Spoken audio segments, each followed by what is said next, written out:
The moment I clicked accept offer on the $18.7 million acquisition of Meridian Technologies, I felt a surge of vindication so powerful it made my hands tremble. Just last night, my husband Daniel, Meridian's executive vice president, had sneered that I should make some real money instead of playing entrepreneur, while he controlled our finances and dismissed my hobby business. What he didn't know, I was the anonymous owner of Phoenix Capital Partners, built secretly with my grandmother's $4.2 million inheritance. I'd discovered his multi-million-dollar embezzlement scheme during my due diligence. And at tomorrow's 9 a.m. meeting, the wife he'd financially abused for years would be revealed as his new boss, right before I exposed the fraud that would destroy the career he'd valued above our marriage. I'd love to know which corner of the globe you're watching from. And if this story speaks to you, make sure to subscribe. Tomorrow's video is one you absolutely can't miss. The acquisition announcement dropped at 2:47 p.m. on a Wednesday. I was sitting in my home office, the one Daniel called my hobby room, watching the cascade of reactions unfold on the company messaging platform I now had access to. The executive channel was exploding with questions, speculations, and thinly veiled panic. Daniel's messages stood out, confident, dismissive of concerns, assuring everyone he'd get to the bottom of this unexpected development. My phone rang exactly 18 minutes after the announcement went out. Daniel's name flashed on the screen. I let it go to voicemail. Then he called again, and again. By the fifth call, I finally answered. "Catherine, have you seen this email? Some company called Phoenix Capital just bought Meridian. The whole leadership team is blindsided. Harris doesn't know anything about it. Says the decision came from the board." His voice had that controlled urgency he used when trying to intimidate me with his corporate importance. "That sounds stressful," I replied, keeping my tone neutral as I gazed at the panoramic view from my office window, a view Daniel had never seen because he'd never bothered to visit what he considered my little freelance setup. "Stressful? It's a disaster. We have no idea who these people are or what they want. The rumors are already starting. Layoffs, restructuring, selling off divisions. I've got meetings back to back for the rest of the day." He paused, and I could picture him running his hand through his meticulously styled dark hair, a nervous habit he'd developed during business school. "I'll be home late. Don't wait up." "I won't," I said, then added, "Good luck with your new bosses." I hung up before he could respond and turned to my other phone, my business line.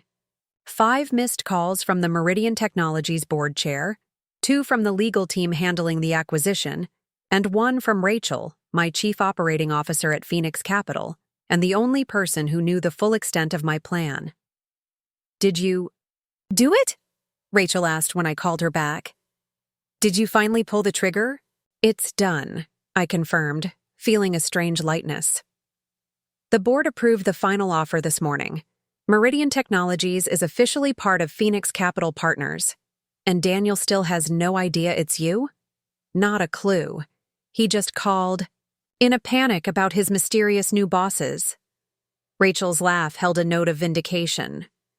She'd been with me from the beginning, ever since we'd met at a women's business leadership conference 5 years ago. I'd been recently married then, already feeling the subtle constraints Daniel was placing on my ambitions.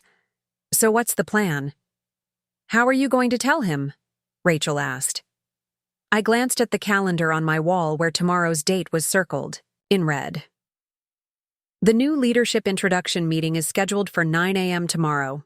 I'll be there in person." "God, I wish I could see his face," Rachel said. "You can. I've added you to the executive transition team.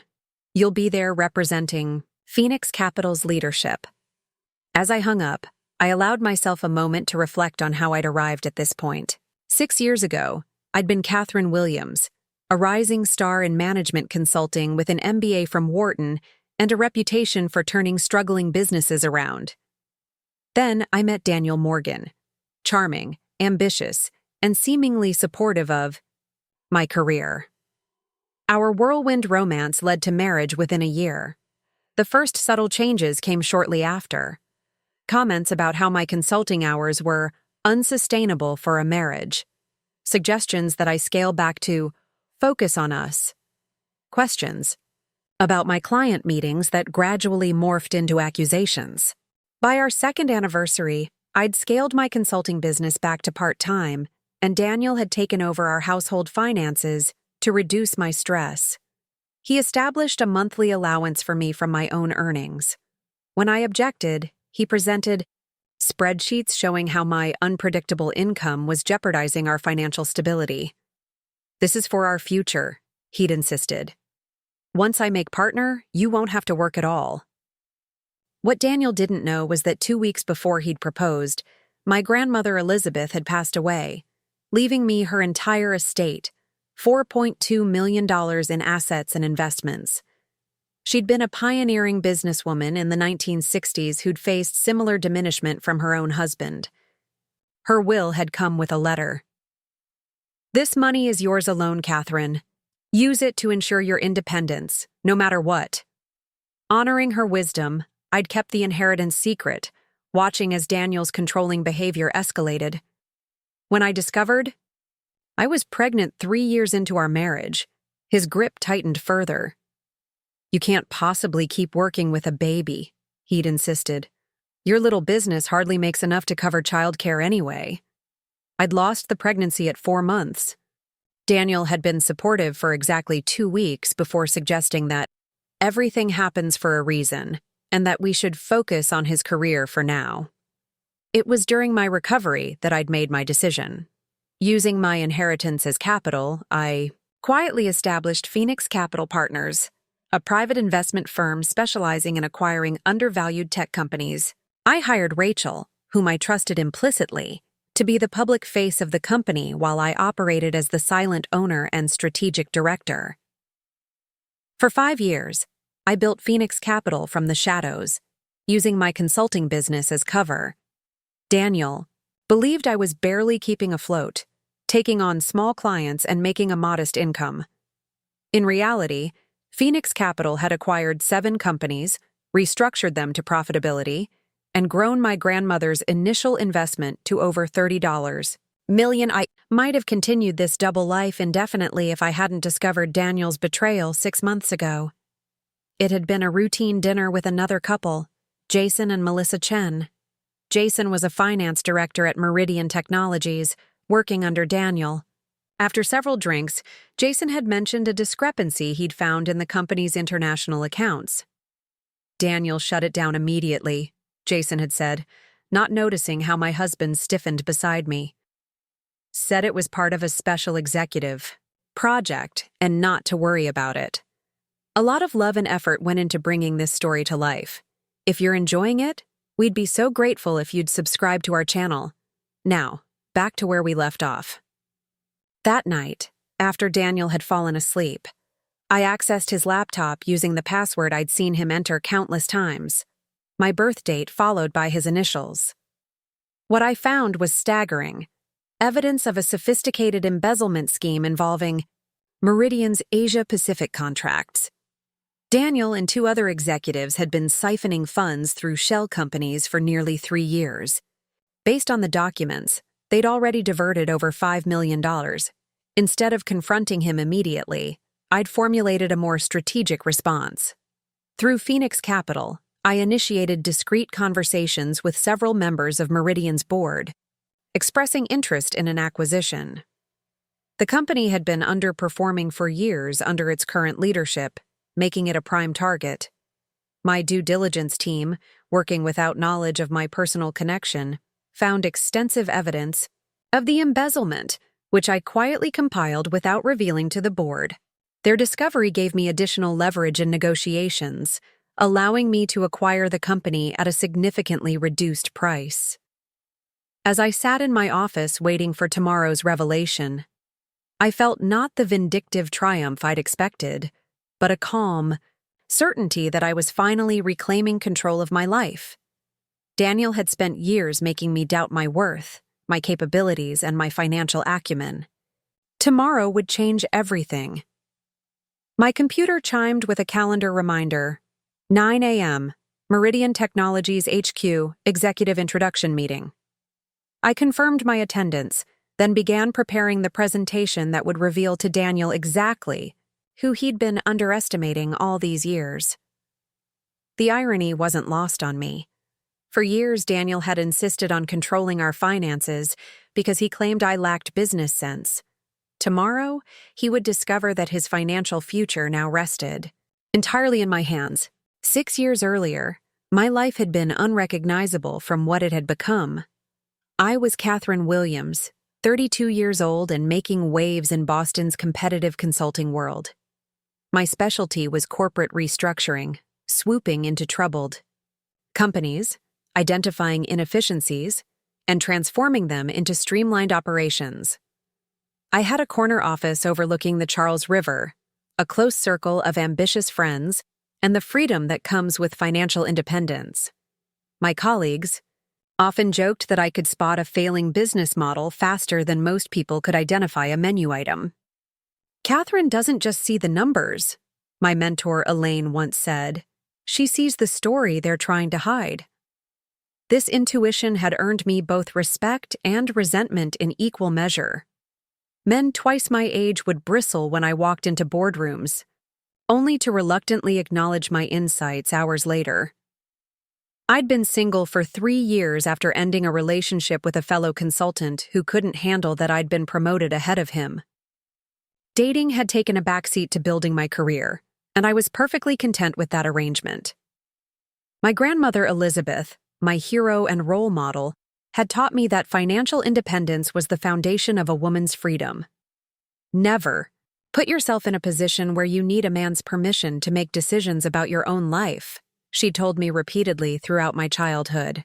Grandma Elizabeth had built a successful chain of bookstores in the 1960s and 70s while married to my grandfather, a traditional man who had initially viewed her business as a cute hobby until it outgrossed his accounting practice. Their marriage had been a constant power struggle, one that shaped my understanding of relationships.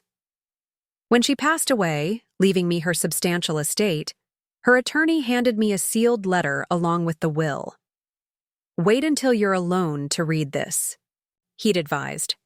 That night, I'd opened the envelope to find her familiar, elegant handwriting. "My dearest Catherine, I'm leaving you more than money.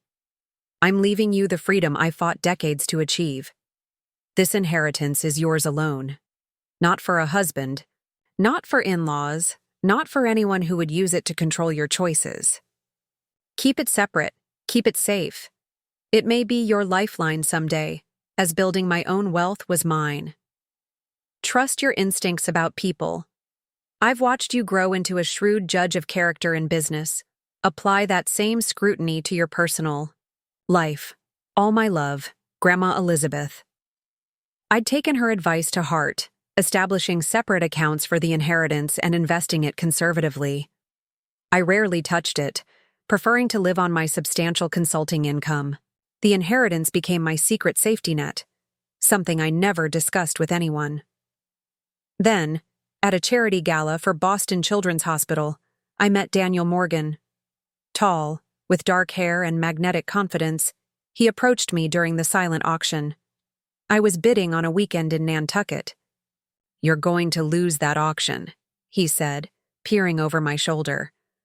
I turned, one eyebrow raised. "Excuse me?" "The gentleman in the blue suit by the bar has been watching you bid. He keeps raising you systematically." Daniel's eyes, an unusual shade of amber, crinkled with amusement. "He's determined to win whatever you're bidding on." I glanced over to see exactly the scenario he'd described. "And you know this because I've been watching you." He smiled disarmingly. "It's hard not to. You're the only person here who seems more interested in the auction items than networking." Instead of finding his admission creepy, I was intrigued. His observation skills matched my own. We spent the rest of the evening in conversation, discovering shared interests in restoration architecture, Portuguese wines, and crime documentaries. Daniel was an executive at Meridian Technologies, a mid-sized firm specializing in logistics, software. He spoke passionately about his work, detailing the company's expansion into Asian markets. When he asked about my career, he actually listened, a refreshing change from dates who seemed intimidated by my professional success. He asked insightful questions about my consulting strategies and seemed genuinely impressed by my accomplishments. A woman who understands business value at that level is rare, he said. Most women in corporate settings try to operate like men instead of leveraging their unique perspectives. In hindsight, I should have recognized this comment for the red flag it was. The implication that women in business were somehow fundamentally different, that we were exceptions to a rule. But in the moment, surrounded by his attentiveness, I'd taken it as a compliment. Our courtship was a whirlwind. Daniel was charming, attentive, and seemed supportive of my career. When we moved in together after 6 months, we split expenses equally despite his hints that he could take care of me with his executive salary. I was clear about valuing my independence. I've worked hard to build my career, I told him as we unpacked boxes in our new Beacon Hill apartment. I'm not looking to be taken care of. Of course not, he'd agreed, kissing my forehead. That's what I love about you, Kat.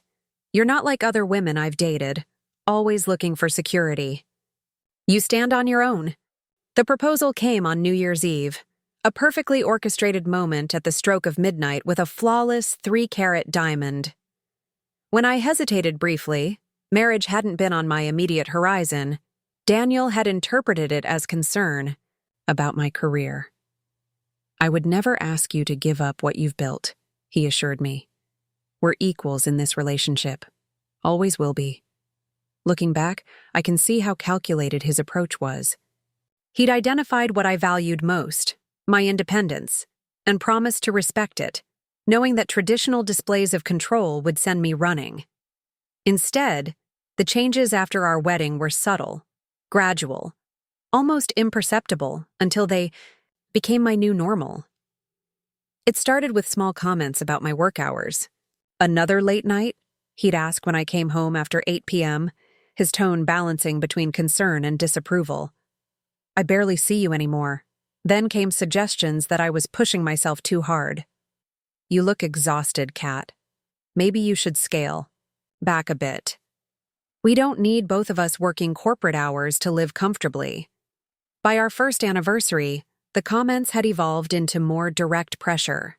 When a major client requested I lead a restructuring project that would require travel 3 days a week for 6 months, Daniel reacted with uncharacteristic anger. That's not sustainable for a marriage, he snapped. What about the family we talked about starting?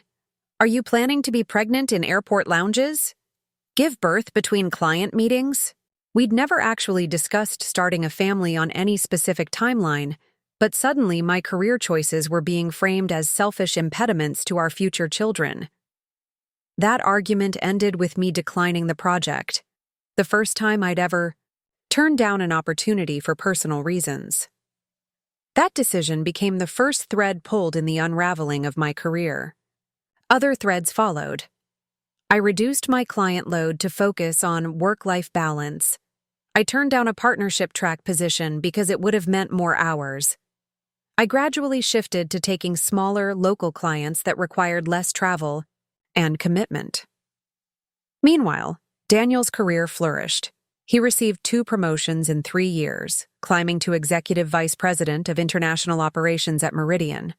Each step up the ladder came with celebratory dinners where he would invariably raise a toast to my supportive wife who keeps our home life running smoothly while I battle in the corporate trenches. The financial changes were equally gradual. First came the suggestion that we consolidate our accounts for simplicity. When I hesitated, Daniel presented it as a trust issue. Don't you think it's strange that we're married but keeping our money separate? He asked. What are we, roommates? I compromised by creating joint accounts while maintaining one separate personal account, not mentioning my inheritance, which remained untouched in its original investments. This compromise seemed to satisfy him temporarily, but soon he began questioning deposits and withdrawals from my personal account. just trying to understand our complete financial picture. He'd explain when I found him reviewing my statements. Someone needs to be keeping track of the big picture. The subtle message was always the same. My financial judgment was questionable. His was superior. When my consulting income fluctuated, normal in project-based work, he used it as evidence that my career was unstable compared to his steady corporate progression. By our third anniversary, Daniel had assumed complete control of our household finances. My earnings went into the joint account, from which he allocated me a monthly allowance for personal expenses. When I objected to this infantilizing arrangement, he presented elaborate spreadsheets showing how my erratic spending was supposedly undermining our financial goals. I knew the spreadsheets were manipulated. My spending was actually quite conservative, but arguing with Daniel's carefully constructed narratives was exhausting. Each confrontation ended the same way, with him expressing disappointment that I didn't trust his judgment and me feeling guilty for creating conflict. The woman who had once fearlessly challenged CEOs in boardrooms was gradually reduced to asking permission to buy a new pair of shoes.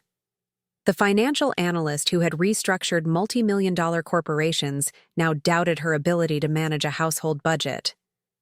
The transformation was so incremental that I hardly recognized it was happening, until I found myself pregnant, completely financially dependent on my husband, and utterly isolated from the professional network I had once relied on. The pregnancy had been unexpected but not unwelcome. Despite the gradual erosion of my independence, I'd still believed in our marriage, still trusted that beneath Daniel's controlling behaviors was the man I'd fallen in love with. The prospect of becoming parents seemed like a potential turning point, a chance for us to realign our priorities and perhaps restore some balance to our relationship. Daniel's initial reaction had been everything I'd hoped for. He'd swept me into his arms, eyes shining with genuine joy. "A family of our own," he'd whispered against my hair. "Everything I've ever wanted." For a few golden weeks, we existed in a bubble of shared excitement. Daniel attended the first ultrasound appointment, clutching my hand as the technician pointed out the tiny, fluttering heartbeat. He downloaded pregnancy apps, read books on fetal development, and started researching the best school districts in Greater Boston. He even surprised me by converting our spare bedroom into a nursery, painting the walls a gentle sage green that would work for any gender. "I'm thinking about taking some clients again," I mentioned one evening as we scrolled through baby furniture online. "Just small consulting projects I can do from home. It would be good to keep my skills sharp, and the extra income would help with the baby expenses." I'd expected resistance, but not the complete shutdown that followed. "Absolutely not," Daniel said, his voice suddenly cold. "You're carrying our child. The last thing you need is work stress." "It wouldn't be stressful," I countered. "Just a few hours a week, working remotely, Catherine." He rarely used my full name anymore. It was always the more diminutive Cat. "Be reasonable. Your body is doing the most important work it will ever do. Your only job right now is raising our baby. But studies show that moderate work during pregnancy is actually beneficial." "Studies?" Daniel laughed, the sound lacking any warmth. "You're going to quote studies to me?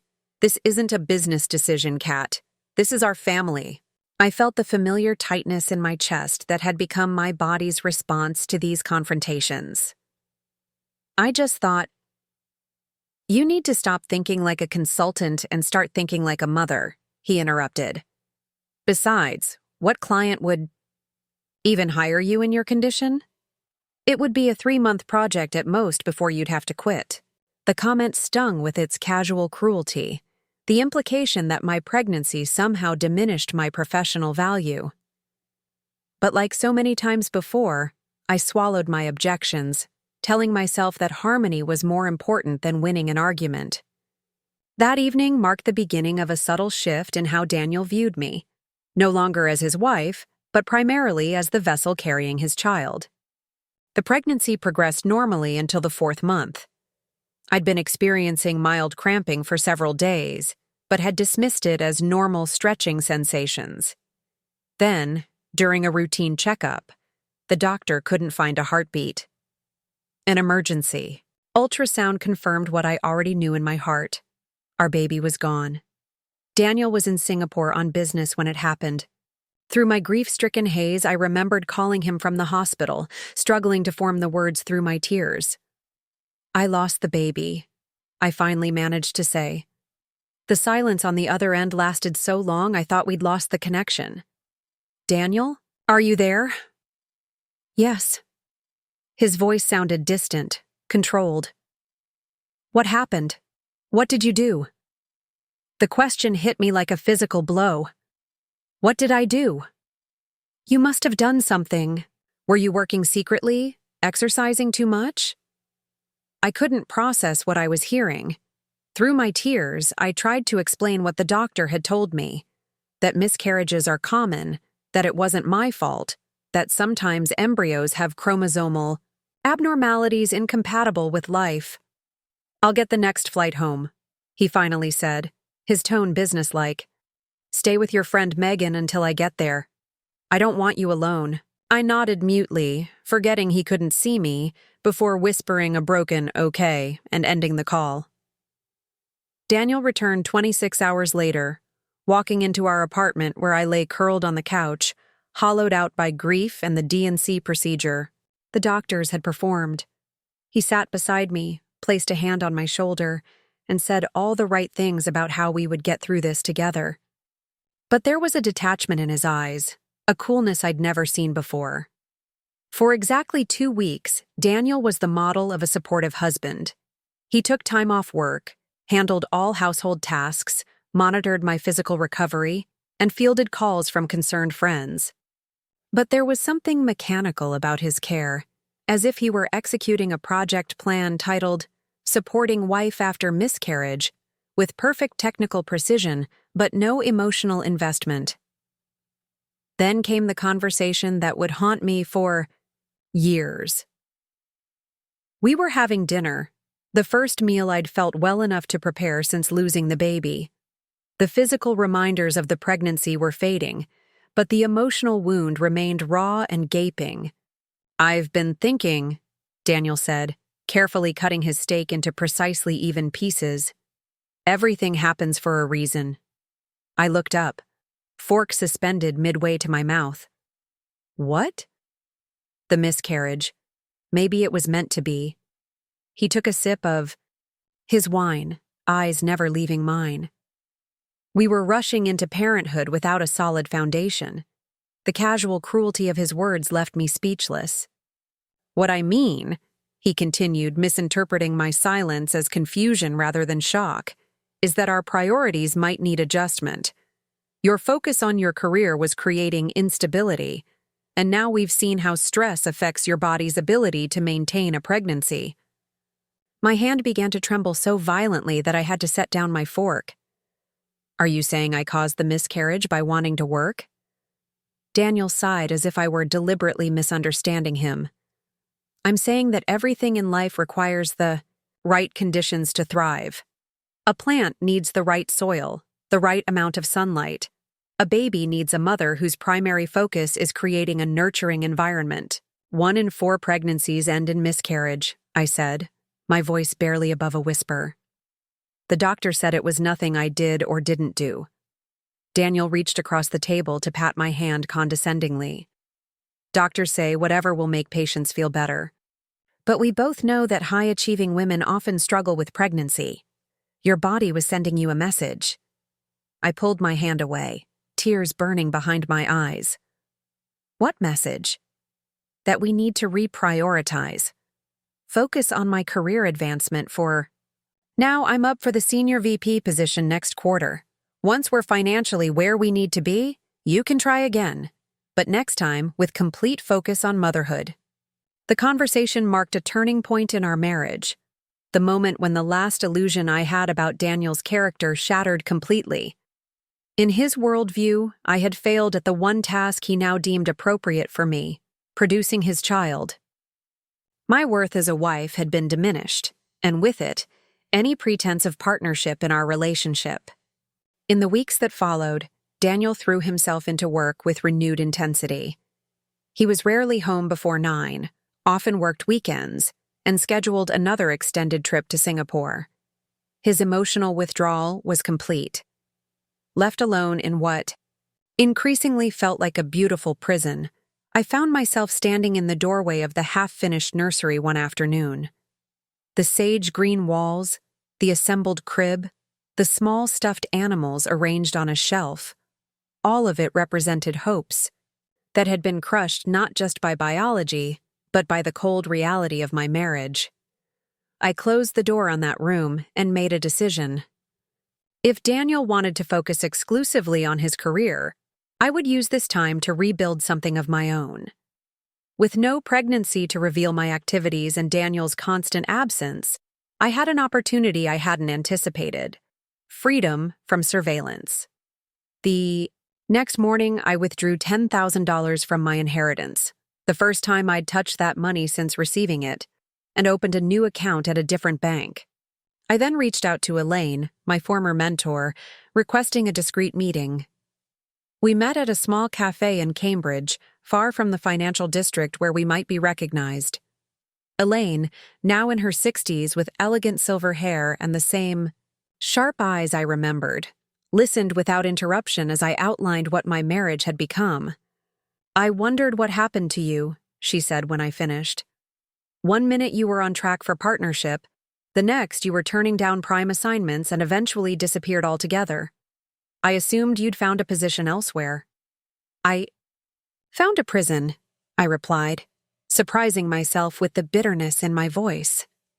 Elaine studied me thoughtfully. "What do you want now, Catherine? A way back into consulting?" I shook my head. "Something different. Something I control completely." For the first time since the miscarriage, I felt a flicker of my old self, the strategic thinker who could see 3 moves ahead. I didn't just want to escape Daniel's control. I wanted to build something that could never be taken from me again. "I have capital," I told her, not specifying the amount. "What I need is a plan that allows me to operate without Daniel's knowledge until I'm established enough that he can't interfere." Elaine smiled. The same smile I remembered from boardrooms when she was about to propose a particularly elegant solution to a complex problem. "Have you ever considered private equity?" she asked. "Private equity?" The phrase lingered in my mind as I drove home from meeting Elaine. It made perfect sense.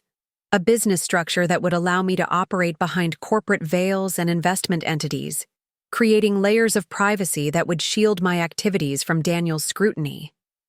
But the harsh reality of my situation hit me fully when I returned home to find Daniel waiting, his expression thunderous. He held my phone in his hand. "Who is Elaine Matthews, and why are you meeting her in Cambridge?" he demanded without preamble. I froze in the doorway, my mind racing. I'd forgotten that Daniel had installed a tracking app on my phone. "For your safety," after I'd gotten lost driving to a friend's new home last year. What I'd dismissed as overprotectiveness now revealed itself as surveillance. "She's an old colleague," I said, aiming for casualness while my heart hammered against my ribs. "We bumped into each other at the grocery store last week and decided to catch up." "Really?" Daniel scrolled through my phone. "Because these texts suggest a planned meeting. Looking forward to our conversation tomorrow. Let's meet at Forge. Bakery in Cambridge at 10 a.m. He looked up, his amber eyes cold. That doesn't sound like a spontaneous catch-up. I stepped inside, closing the door behind me, buying seconds to compose my thoughts. "Fine," I called her. "I've been feeling lost since the miscarriage, Daniel. I needed to talk to someone who knows me professionally, to remind myself I have value beyond." I gestured vaguely at my still slightly swollen abdomen. Something flickered in Daniel's expression. Doubt, perhaps, or a glimmer of the empathy I'd once believed defined him. "You have value to me," he said, his tone softening marginally. "But reconnecting with your old work life isn't the answer. Right now." He set my phone down on the console table. "Why didn't you just tell me you were struggling? We could have discussed options that make sense for us. The us hung in the air between us. I knew exactly what options Daniel would find acceptable. Therapy focused on accepting my new role, perhaps volunteer work with a suitable charity, anything that kept me occupied without threatening the dynamic he'd established. "You're right," I said, the lie bitter on my tongue. "I should have talked to you first." Daniel nodded, accepting my capitulation as his due. "I'm concerned about you, Kat. These secretive meetings, this restlessness, it's not healthy." He stepped closer, taking my hands in his. "I think you need structure right now, a purpose." For a moment, I felt a flicker of hope. Perhaps he'd finally understood my need for meaningful work, for intellectual challenge. "I've been thinking," he continued, "you should redecorate the apartment. The living room is dated, and the guest bedroom needs a complete overhaul. It would give you a creative project to focus on." The suggestion, so trivial, so patronizing, crystallized everything wrong with our marriage. In Daniel's mind, the appropriate remedy for my grief and professional isolation was interior design. Not because I had any particular interest or talent for it, but because it was suitably feminine and domestic. "That's a great idea," I replied, manufacturing enthusiasm with the skill of a woman who had spent years accommodating her husband's ego. "I'll start researching designers tomorrow." Daniel shook his head. "No need for designers. You have excellent taste, and it will mean more if you do it yourself. I'll increase your monthly allowance to cover the expenses." An allowance. For redecorating our shared home, using my own earnings that went into our joint account, which he controlled. "Thank you," I said, swallowing my rage. "That's generous." His smile was satisfied as he kissed my forehead. "I have a late conference call with the Tokyo office. Don't wait up." As soon as I heard his home office door close, I went to the bedroom and removed my phone's battery, a precaution against tracking that Elaine had advised. Then I retrieved the burner phone I'd purchased after our meeting, hidden in a box of feminine products under the bathroom sink, the one place I knew Daniel would never look. I texted Elaine. "He knows we met. Phone compromised. Will contact. You using this number from now on?" Her reply came quickly. "Understood. Proceed with caution. Meeting set with potential partner tomorrow. Will update." I replaced the burner phone in its hiding place, my hands shaking not with fear, but with a cold, clarifying anger. The confrontation with Daniel had stripped away any lingering doubt about the nature of our marriage. I wasn't a partner. I was a possession being monitored and managed. The next morning, I threw myself into the redecoration project with convincing enthusiasm. I created Pinterest boards, ordered sample books, and scheduled a carpet cleaning, all activities I knew Daniel would consider appropriate. Meanwhile, through my burner phone, I began laying the groundwork for Phoenix Capital Partners. Elaine had introduced me to Rachel Chen, a brilliant financial strategist who had left a major investment firm after a sexual harassment case against her boss had been buried by HR. Rachel was hungry for an opportunity that would allow her to operate on her own terms, away from the toxic masculinity of traditional finance. "Your situation requires extreme discretion," Rachel said during our first clandestine meeting in a hotel conference room Elaine had booked under her name. "We'll need to create several layers of separation between you and any visible business activities. Together, we crafted a structure that would protect my identity. Phoenix Capital Partners would officially be helmed by Rachel as CEO, with Elaine serving as board chair. I would be the majority shareholder and strategic director through a series of private trusts and LLCs named after constellations: Orion Holdings, Lyra Investments, Cassiopeia Ventures, each providing an additional layer of privacy. My inheritance provided the initial capital, $3.8 million after I'd set aside $400,000 in a separate emergency fund. Money I could access quickly if I ever needed to leave Daniel without warning. The challenge will be operating without raising Daniel's suspicions, Rachel pointed out. If Phoenix becomes successful quickly, there's a risk it might appear on his radar, especially since he works in the tech sector. That's why our initial acquisitions need to be strategic but low profile. I agreed. Companies with solid fundamentals but flying under the media radar. For the next 2 months, I lived a perfectly compartmentalized double life. By day, I was Catherine Morgan, dutiful wife redecorating her luxury apartment and maintaining the fiction of a modestly successful consulting business that brought in just enough to justify my occasional absences from home. By night, using my burner phone and a laptop purchased with cash and stored at Elaine's home, I was Catherine Williams. Again, the strategic force behind Phoenix Capital Partners. I analyzed potential acquisitions, developed restructuring plans, and built a small but elite team of professionals who operated with minimal public footprint. Our first acquisition was a small data analytics company in Rochester, New York, far from Boston and the tech circles Daniel frequented. The company had solid technology but poor marketing and management. We purchased it for $1.2 million, restructured its operations, and within 6 months had improved its profitability by 40%. The success bolstered my confidence and validated our approach. Phoenix acquired 2 more companies in quick succession, a healthcare software developer in Minneapolis and a specialized cybersecurity firm in Boise. Each acquisition followed the same pattern, identifying undervalued companies with strong technical foundations but operational weaknesses, then applying my restructuring expertise to maximize efficiency and profitability. By the end of our first year, Phoenix Capital Partners had grown my initial investment to nearly $6 million. I was intellectually engaged in a way I hadn't been since before my marriage, using my skills to build something meaningful while maintaining the facade of domestic compliance that kept Daniel's suspicions at bay. But living a double life exacted a toll. The constant vigilance, ensuring my burner phone was perfectly hidden, manufacturing fictitious consulting clients to explain my income, creating elaborate alibis for meetings with Rachel and Elaine, was exhausting. I developed insomnia, lost weight, and found myself jumping at unexpected sounds. The strain began to show in small ways. I forgot details of the fictional consulting projects I'd invented to explain my activities to Daniel.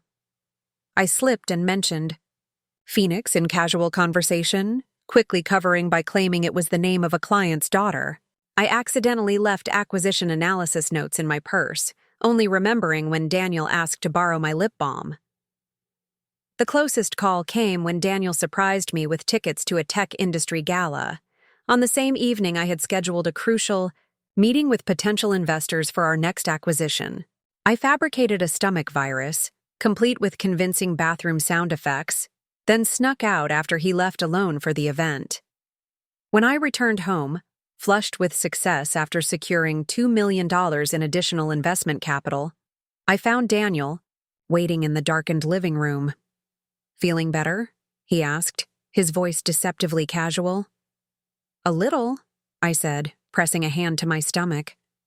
"I just needed some fresh air." "Fresh air?" He nodded slowly. Dressed in a business suit, with a portfolio case at 10 p.m. My pulse spiked, but years of corporate negotiations had taught me never to show panic. I had to drop off materials for a client presentation tomorrow. Since I couldn't make their dinner meeting, I promised to get them the handouts tonight. "Which client?" "Arkwright Medical Supply," I replied smoothly, naming one of my fictional consulting clients. Daniel studied me for a long moment, his expression unreadable. Then, surprisingly, he smiled. Always the professional, even with a stomach. "Bug." He stood, stretching. "Just don't push yourself too hard. Your little consulting business isn't worth your health." His condescension was a relief, evidence that he still viewed my work as insignificant, a hobby rather than a threat. But the close call was a harsh wake-up call. I couldn't continue this double life indefinitely. The risk of discovery increased. With each passing day, and Daniel's monitoring of my activities seemed to be intensifying. That night, as Daniel slept beside me. I stared at the ceiling and confronted the harsh reality of my situation. I was trapped in a marriage that had become a prison, building a secret empire I couldn't acknowledge, and living with the constant fear of discovery. Something would have to change, and soon. What I didn't realize then was that change would come from an unexpected direction, one that would force me to make choices I never anticipated and set me on a collision course with Daniel's carefully constructed world. The catalyst for change came from a source I never expected: Daniel himself. 2 years into my secret development of Phoenix Capital Partners, I had grown the firm's portfolio to include 7 companies with a combined valuation of over $22 million. My initial investment had multiplied 5-fold, all while Daniel continued to believe I was barely keeping my consulting business afloat. That evening began like many others. Daniel arrived home late from work, loosening his tie as he dropped his keys in the ceramic bowl I'd placed by the door during my redecorating phase. His expression was unusually animated, a hint of triumph in his eyes. "We need to celebrate," he announced, producing a bottle of Dom Perignon from his briefcase. "I closed the Takeda contract today. I manufactured an appropriate expression of delight." "Daniel, that's wonderful. You've been working on that for months." "6 months," he confirmed, heading to the kitchen for champagne flutes. "The largest logistics software implementation in Meridian's history, worth $40 million over 5 years. I followed him, genuinely impressed despite myself. The Takeda Corporation was a major Japanese pharmaceutical manufacturer, and landing their business was undoubtedly a significant achievement. The board is thrilled, Daniel continued, popping the cork with practiced ease. Harris practically promised me the COO position once Bennett retires next year. He handed me a flute of champagne. "It's happening, Kat. Everything we've been working toward." The presumptive we grated, but I raised my glass in toast. "To your success." "To our future," he corrected, clinking his glass against mine. "I was thinking we should celebrate properly. Maybe that trip to Bali we've talked about? 2 weeks, overwater bungalow, the works." Alarm bells rang immediately. A 2-week international trip would make it nearly impossible to maintain my role at Phoenix. I had board meetings scheduled, acquisition talks underway, and strategic planning sessions that couldn't be conducted over resort Wi-Fi without raising Daniel's suspicions. "That sounds amazing," I said carefully. "But what about the Takeda implementation? Won't they need you on site during the initial phase?" Daniel waved a dismissive hand. "I have a team for that. This is why we build organizations, Kat, so eventually we can step back and enjoy the rewards." His condescension sparked an idea. If Daniel could delegate responsibilities to enjoy a vacation, perhaps I could use the same logic to create space for Phoenix activities. "You know," I said, sipping my champagne thoughtfully, "I've been thinking about expanding my consulting work, maybe taking on an associate to handle some of the smaller clients." Daniel's smile dimmed slightly. "Is that really necessary? Your business is so boutique. It's manageable as a solo operation." "That's just it. I'm turning away potential clients because I can't handle the workload alone. With an associate, I could increase revenue without sacrificing quality." I watched Daniel process this information, his mind visibly calculating whether this represented a threat to his control. "What kind of increase are we talking about?" "Maybe 30% in the first year," I suggested, deliberately lowballing the figure. "Enough to contribute more meaningfully to our joint accounts." The financial angle was the right approach. Daniel's expression softened as he contemplated the additional revenue flowing into accounts he managed. "Well, that does make sense," he conceded, "as long as it doesn't create more stress for you. Who did you have in mind as an associate?" "I was thinking of Megan's daughter, Zoe. She just finished her MBA at Northeastern. She's smart but needs mentoring." I named a family friend's daughter, knowing Daniel would find a young, inexperienced woman non-threatening. Perfect, Daniel nodded approvingly. You can groom her to handle the day-to-day while maintaining oversight of the larger strategy. Exactly what I was thinking, I agreed, inwardly marveling at how predictably he'd responded to the perception of continued control. And with her handling routine client work, I'd have more flexibility for other priorities. I let the implication hang that those priorities might include renewed attempts at starting a family. Daniel's face lit up with exactly the assumption I'd intended to plant. I think this could work beautifully, he said, refilling our glasses. A perfect time to restructure your little business, with my career advancing to the next level.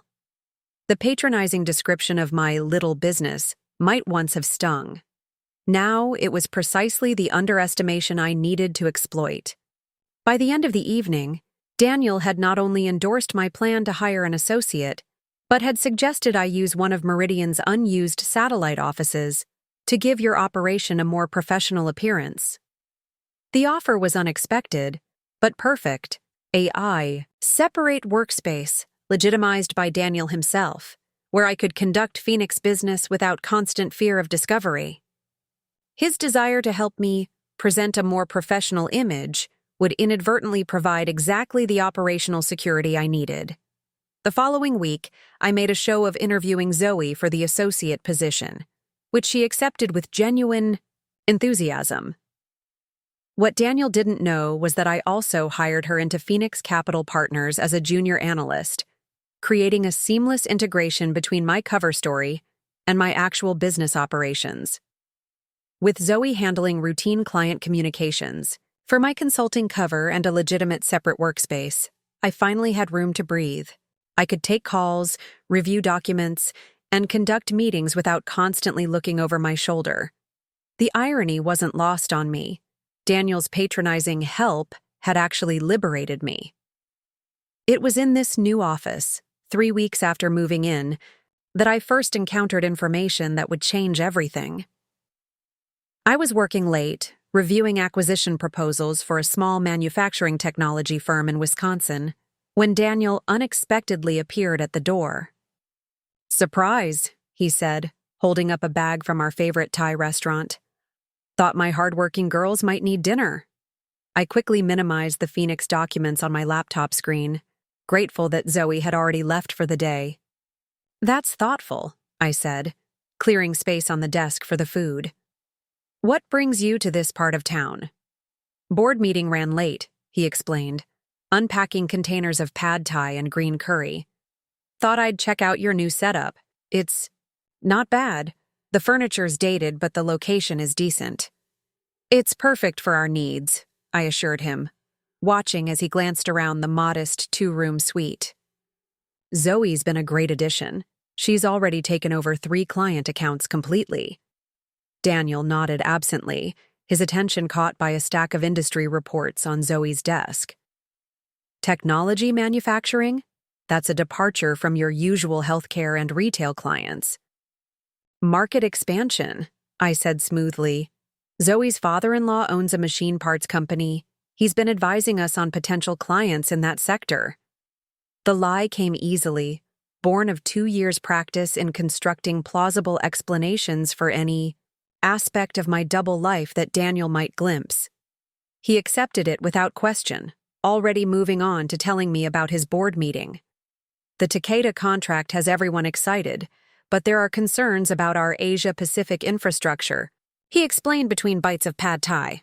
"We need to expand capacity faster than anticipated, which means additional capital investment." "That sounds challenging but positive," I offered. "Growing pains are better than shrinking pains." Daniel laughed. "True, but the board is conservative about taking on debt, and our current cash reserves are insufficient for the scale of expansion we need." I listened attentively as he outlined Meridian's financial situation, filing away details that might prove useful. Daniel had always been careful not to share specifics about his company's operations, but his recent successes had made him less guarded. His need to impress me, or rather, to remind me of his superior business acumen, was overriding his usual discretion. After he left, I found myself pondering Meridian Technologies. On impulse, I accessed a financial database that Phoenix used for acquisition research and pulled up what public information was available. Meridian was privately held, so the data was limited, but the broad strokes were clear. A mid-sized software company with solid products but constrained growth due to capital limitations. In many ways, it resembled the profile of companies Phoenix typically targeted for acquisition, established but undervalued, with potential for significant growth under the right management and with proper capital investment. The thought was absurd, of course. Acquiring my husband's company would be impossibly complex and fraught with potential for discovery. Yet, the idea lingered, a fascinating intellectual exercise if nothing else. The next morning, I mentioned Meridian casually to Rachel during our weekly strategy call. "What do you know about Meridian Technologies?" I asked, keeping my tone conversational. "The logistics software company? Not much beyond the basics. They're private, established about 15 years ago with a decent product line but nothing revolutionary. Why? Are you looking at tech acquisition targets?" "Just curious," I said. "A consulting client mentioned them." Rachel, who knew about my marriage but not Daniel's employer specifically, accepted this explanation. "Want me to have the research team pull together a profile?" "Why not?" I said, surprising myself with the decision. It's always good to understand different sectors. 1 week later, a comprehensive report on Meridian Technologies landed in my secure email. I opened it expecting to skim the contents and file it away as an interesting but impractical thought experiment. What I found instead stopped me cold. According to the report, Meridian's financial statements showed discrepancies between reported earnings and observable operations. Their claimed growth in the Asia-Pacific region didn't align with documented office expansions or staff increases. Most troublingly, there were unusual patterns in their international banking transactions, large sums moving through a sequence of entities before disappearing into accounts in Singapore and the Cayman Islands. "This doesn't look right," I murmured, scrolling through transaction records our investigators had obtained. The patterns resembled those I'd seen in troubled companies during my consulting career, the financial fingerprints of potential fraud. Reached for my phone to call Rachel, then hesitated. This wasn't just any company with suspicious finances. This was Daniel's company, where he served as Executive VP of International Operations, precisely the division showing the most significant discrepancies. If Meridian was engaging in financial impropriety, how much did Daniel know? Was he involved, or was he unaware, potentially at risk of being implicated in activities he hadn't authorized? The questions multiplied, each more disturbing than the last. I set the report aside, my mind racing. I needed more information before proceeding, information I couldn't obtain through normal channels without risking exposure. That evening, as Daniel slept, I stood in our darkened bedroom contemplating the man I'd married, the rhythmic rise and fall of his chest, the familiar profile in the dim light from the window. He was physically the same person I'd fallen in love with years ago. But who was he really? What was he capable of? For the first time, I allowed myself to consider a possibility I'd previously avoided. That Daniel's financial control in our marriage might reflect larger patterns of behavior in his professional life. That his need to manipulate and dominate might extend beyond our relationship. I made my decision. Phoenix Capital Partners would initiate a full clandestine investigation into Meridian Technologies, not as a potential acquisition target, but as a nexus of possible corporate malfeasance. And for the first time, I would turn my analytical skills directly on my husband. The investigation had begun, and with it, a journey that would test every boundary I thought I understood about my marriage, my business, and myself. Investigating your husband's company while maintaining the facade of a supportive wife requires a delicate balance of timing, resources, and nerve. I deployed Phoenix's best financial analysts on the task. compartmentalizing the investigation to maintain secrecy even within my own organization. Only Rachel and our head of financial forensics, Marcus Wellington, knew the full scope of what we were pursuing. These transaction patterns are consistent with sophisticated layering, Marcus explained during our secure briefing 3 weeks into the investigation. A former FBI financial crimes specialist, he had the analytical precision of a surgeon and the patience of a chess master. Money moves from legitimate business operations through a series of apparently unrelated entities before disappearing offshore. Rachel leaned forward, studying the complex transaction map displayed on Marcus's secure tablet. Classic embezzlement structure? More complicated than that, Marcus replied. This isn't just money disappearing, it's being deliberately obscured, then reinvested into other ventures outside Meridian's corporate structure. What kind of ventures? I asked. Marcus swiped through several screens of data. That's where it gets interesting. We've identified connections to at least 3 development projects in Singapore: luxury condominiums, a boutique hotel, and a shopping complex, all officially owned by a company called Orion Pacific Ventures. Any direct connection to Meridian? Executives?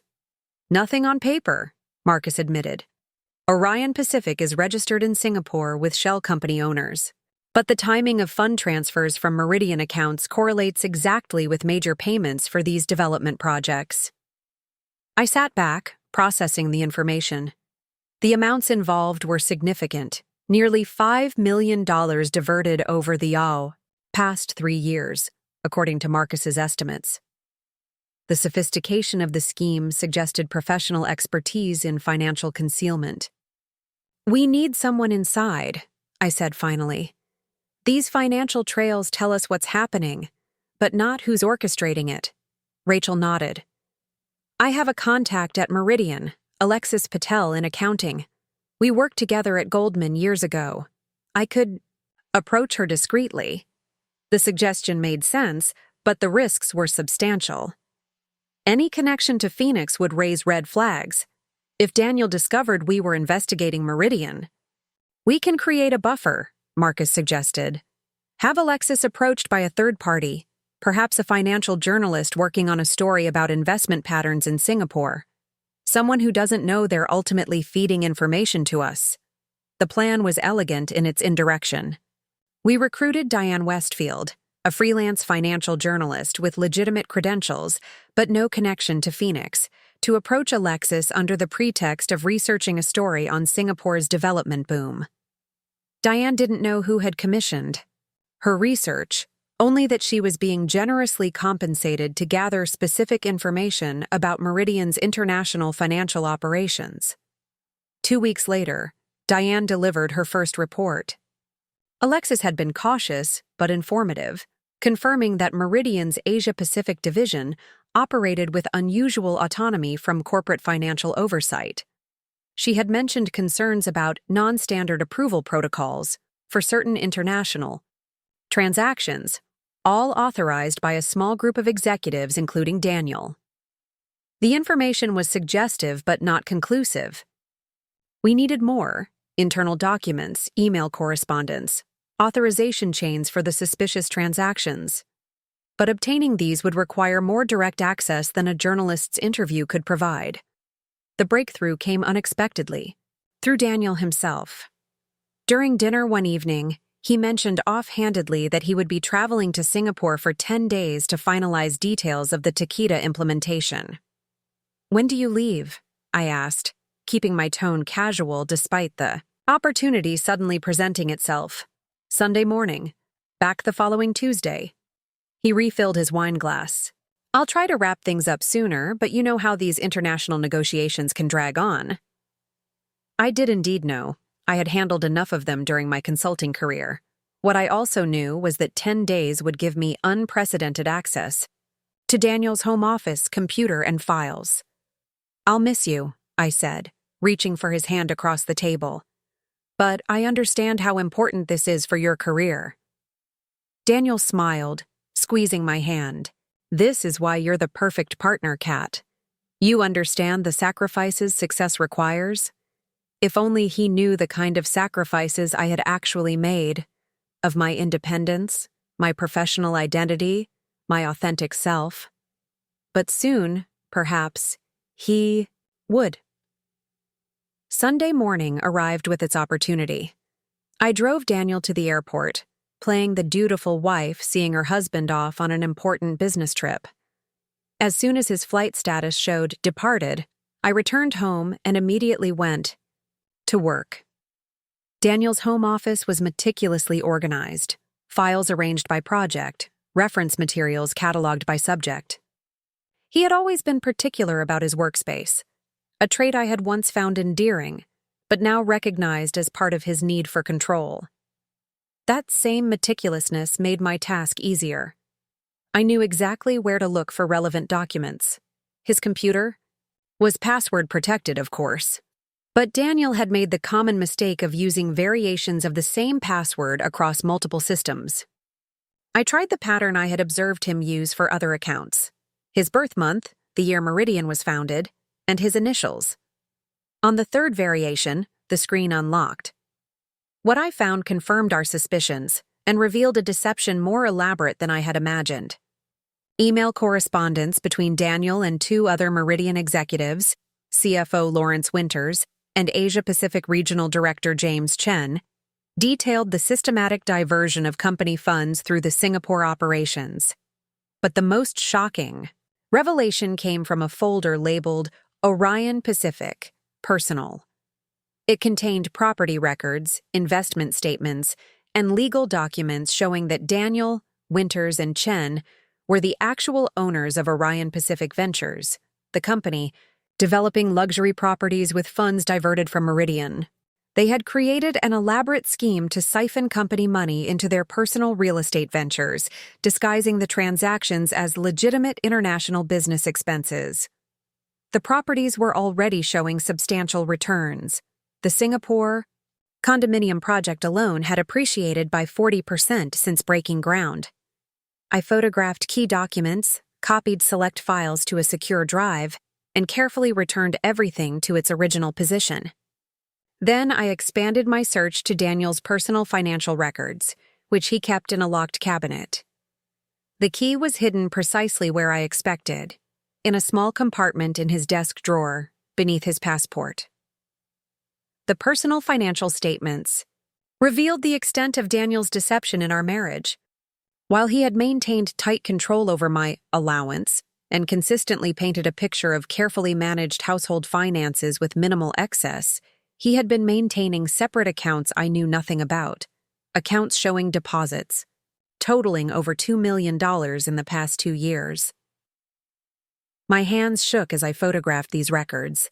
The man who criticized my occasional splurge on expensive shoes had secretly purchased a luxury apartment in Singapore.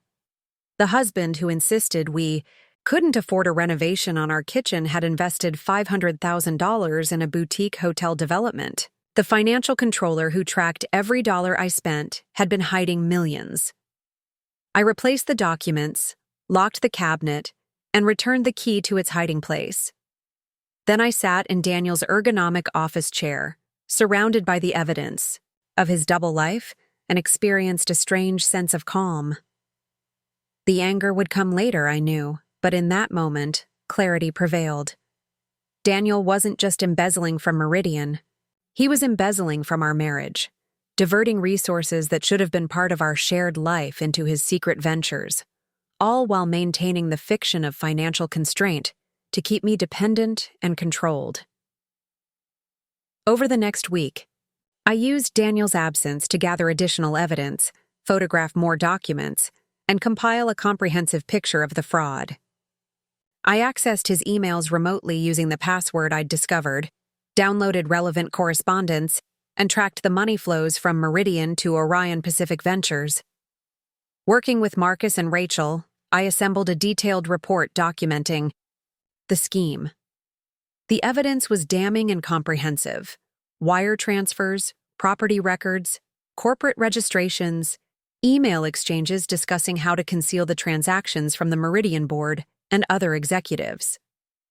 This is extraordinary. Marcus said when we reviewed the complete file. We're looking at corporate fraud, wire fraud, possibly tax evasion. If this went to the authorities, they'd be facing serious criminal charges. But we're not going to the authorities, Rachel said, glancing at me. At least not yet. That's not the plan, is it, Catherine? I shook my head. No, not yet.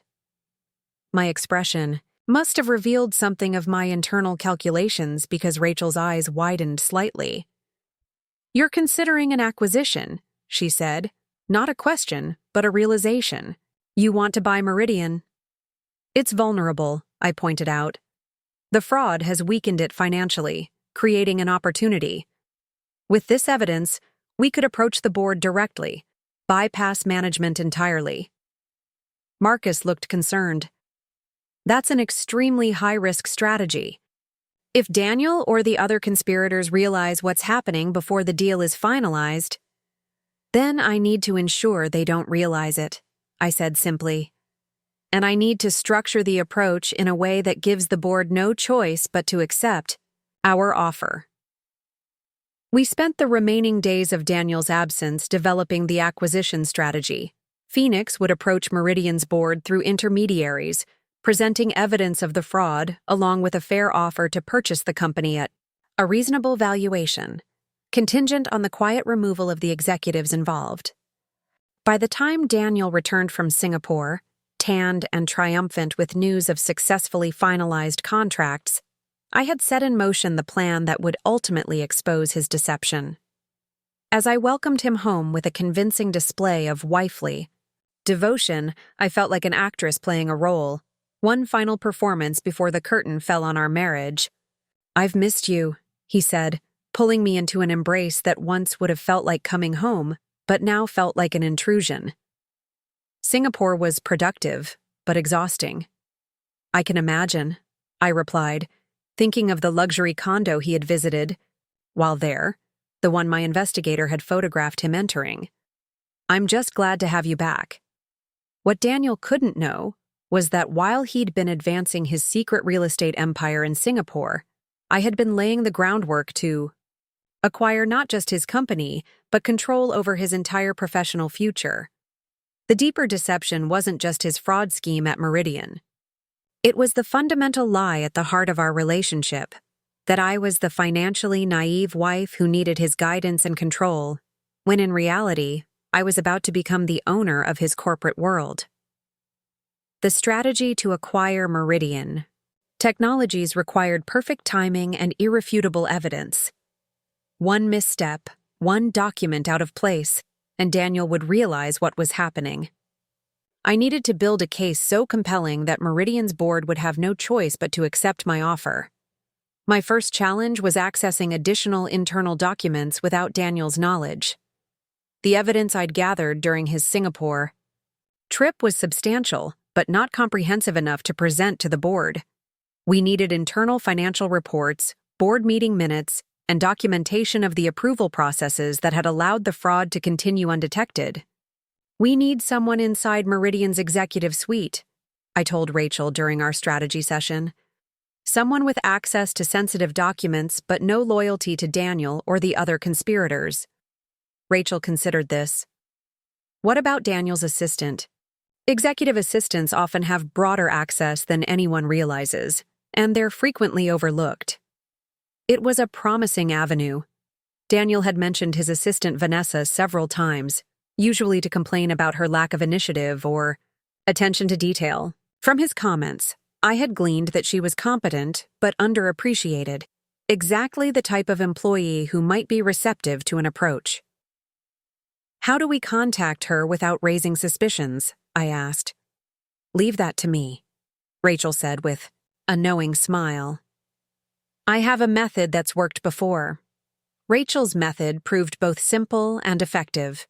She identified Vanessa's professional networking profile and, posing as a corporate headhunter, sent her a message expressing interest in her skills for a potential executive assistant position with a significant salary increase. The message requested a confidential coffee meeting to discuss opportunities. Vanessa agreed to meet the following Tuesday during her lunch break. For the meeting, Rachel transformed herself from Phoenix Capital's COO into Jennifer Blake, executive. Recruiter, complete with a different hairstyle and business cards for a fictional recruitment firm. She was receptive, Rachel reported afterward, frustrated with her current position, feeling undervalued and overworked. When I mentioned the possibility of a position that would recognize her contributions more appropriately, I could practically see the dollar signs in her eyes. "Did you make a specific request?" I asked. "Not yet. I established rapport, gathered information about her current responsibilities and access levels, and scheduled a follow-up meeting. We need to move carefully with her, build trust before making any requests that might seem unusual." Over the next 3 weeks, Rachel cultivated her relationship with Vanessa through 2 more recruitment meetings.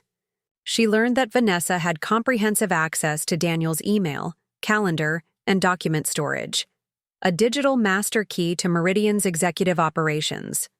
More importantly, she discovered that Vanessa harbored significant resentment toward Daniel for his dismissive treatment and failure to support her for promotion. At their 4th meeting, Rachel finally made her move. "Before we proceed with a formal job offer," she told Vanessa, "our client requires a demonstration of your capabilities in handling sensitive information. They're particularly interested in your experience managing complex financial documentation and executive communications." "I handle all of Mr. Morgan's financial reports and correspondence," Vanessa confirmed, "including confidential materials for the board and restricted international operations documents." Rachel nodded thoughtfully. "That's precisely the experience our client values.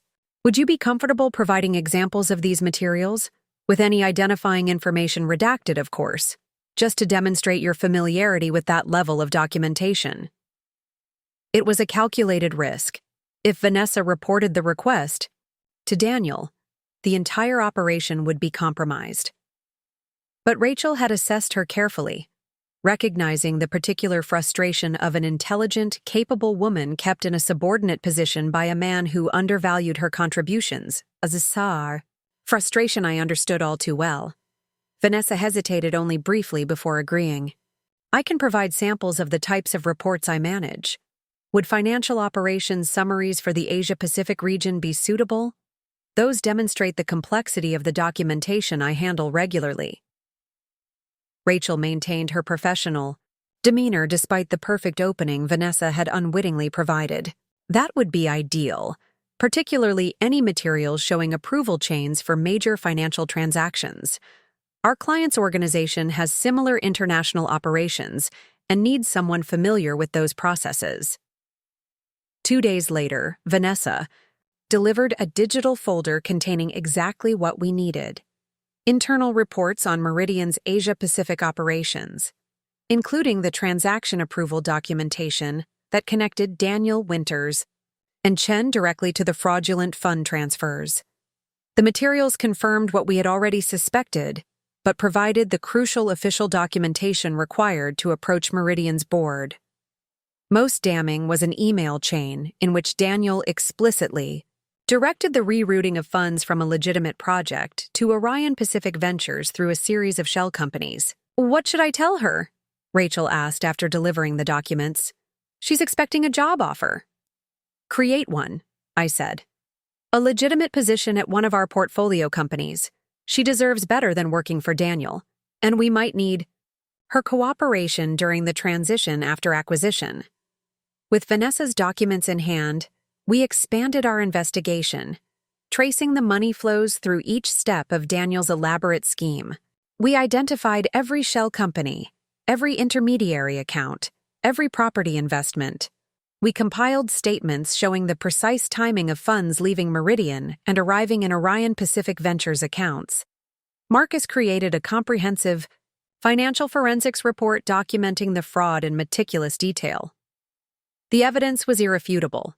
Daniel and his co-conspirators had diverted over $7.2 million from Meridian over 3 years, using the company as their personal investment fund while concealing their activities from the board and shareholders. "This is prosecution ready," Marcus said as we reviewed the final report. The FBI could take this directly to a grand jury. But that's not our immediate goal, I reminded him. We need leverage for the acquisition, not a criminal case.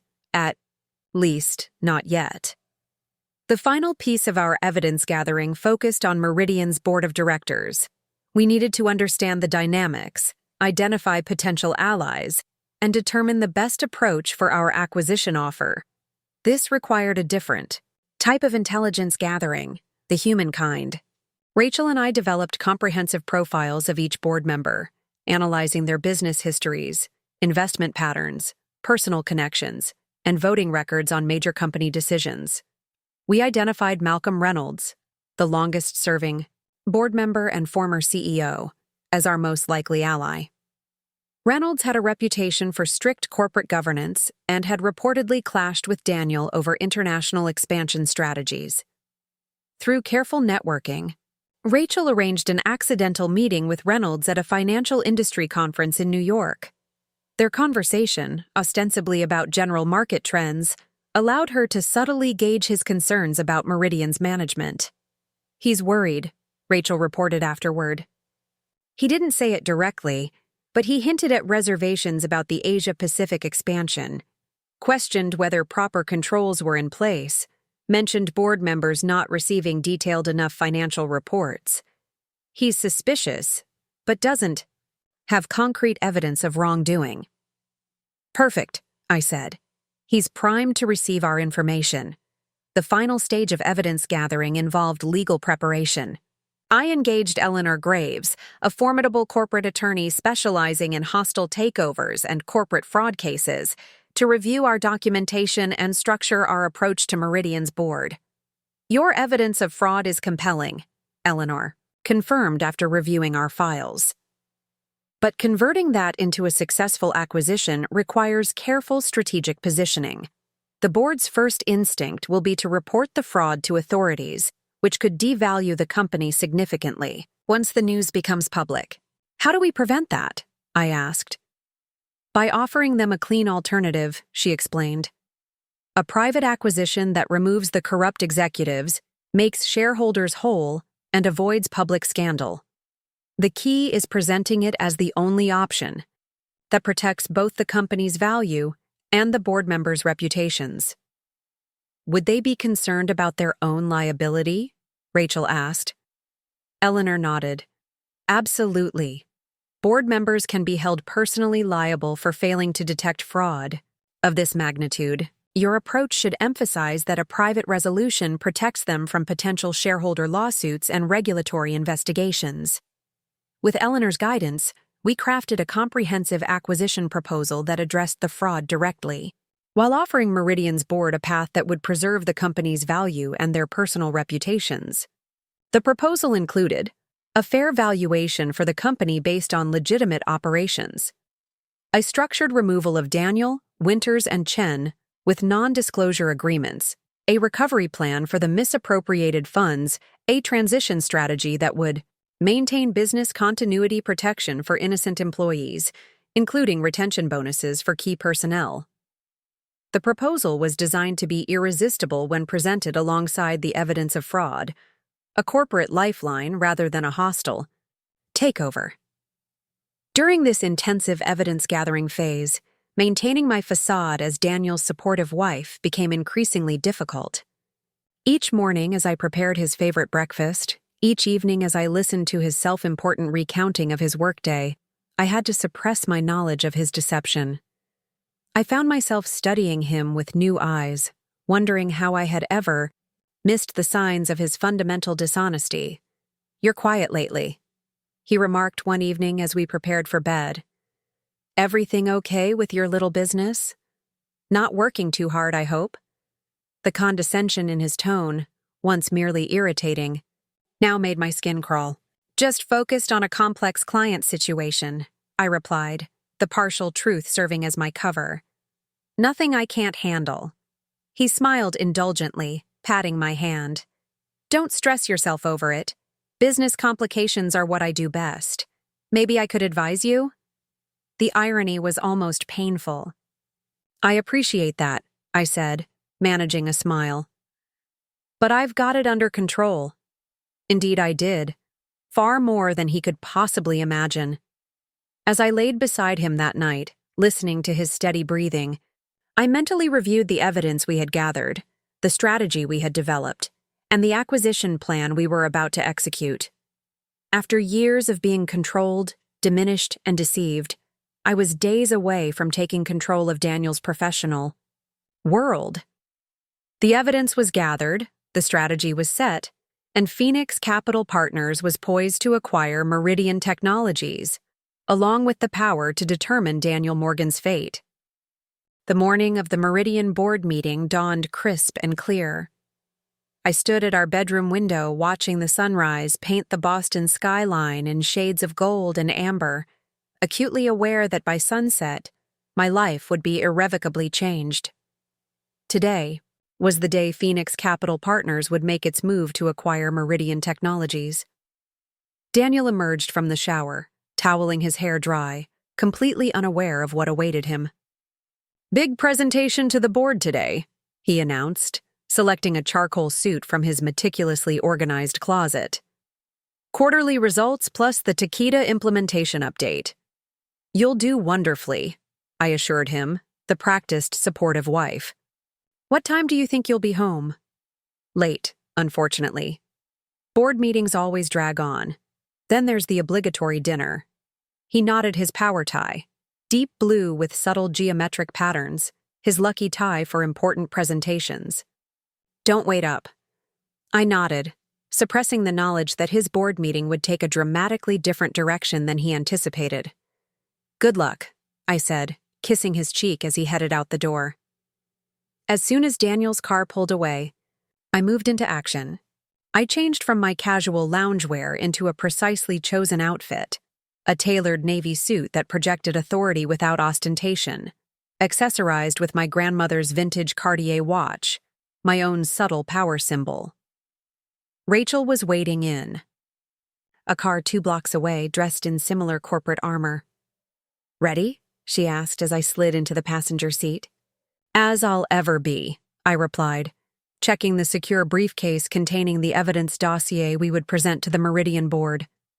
"Any last-minute updates?" "Eleanor is in a position with the legal team. Marcus has the financial presentation. Ready. Malcolm Reynolds has agreed to the pre-meeting as planned." The pre-meeting was crucial to our strategy. Rather than ambushing the entire board, we had arranged through discreet channels to meet privately with Reynolds an hour before the official board meeting. If we could convince him of the fraud's extent and the wisdom of our acquisition offer, he would become our advocate in the boardroom. We arrived at the offices of Graves and Winters, Eleanor's law firm, where Reynolds was waiting in a conference room. He rose as we entered, a tall, distinguished man in his early 60s with piercing blue eyes and a reputation for uncompromising integrity. "Mrs. Morgan," he said, extending his hand. The use of my married name was jarring in this context, a reminder of the complexity of my position. "I must say, this request for a confidential meeting is highly unusual." "I understand, Mr. Reynolds," I replied, meeting his gaze directly. "But I believe the circumstances warrant discretion. This is Rachel Chen, COO of Phoenix Capital Partners." Reynolds nodded to Rachel before returning his attention to me. "You indicated this concerns Meridian Technologies. May I ask what your interest is in the company?" "Phoenix Capital is preparing to make an acquisition offer," I stated plainly. "But before we approach the full board, there are serious matters you should be aware of. Matters that significantly impact Meridian's valuation and the board's fiduciary responsibilities." Reynolds' expression remained impassive, but his posture tensed slightly. "What kind of matters?" I opened the briefcase and removed the top document, a summary report outlining the fraud scheme in clinical, dispassionate language. Evidence of systematic embezzlement and financial fraud involving certain members of Meridian's executive team. As Reynolds reviewed the document, his professional composure gradually gave way to visible shock. He read carefully, occasionally pausing to ask clarifying questions about specific transactions or documentation sources. When he reached the final page, which named Daniel, Winters, and Chen explicitly as the architects of the fraud, he looked up with a mixture of anger and dismay.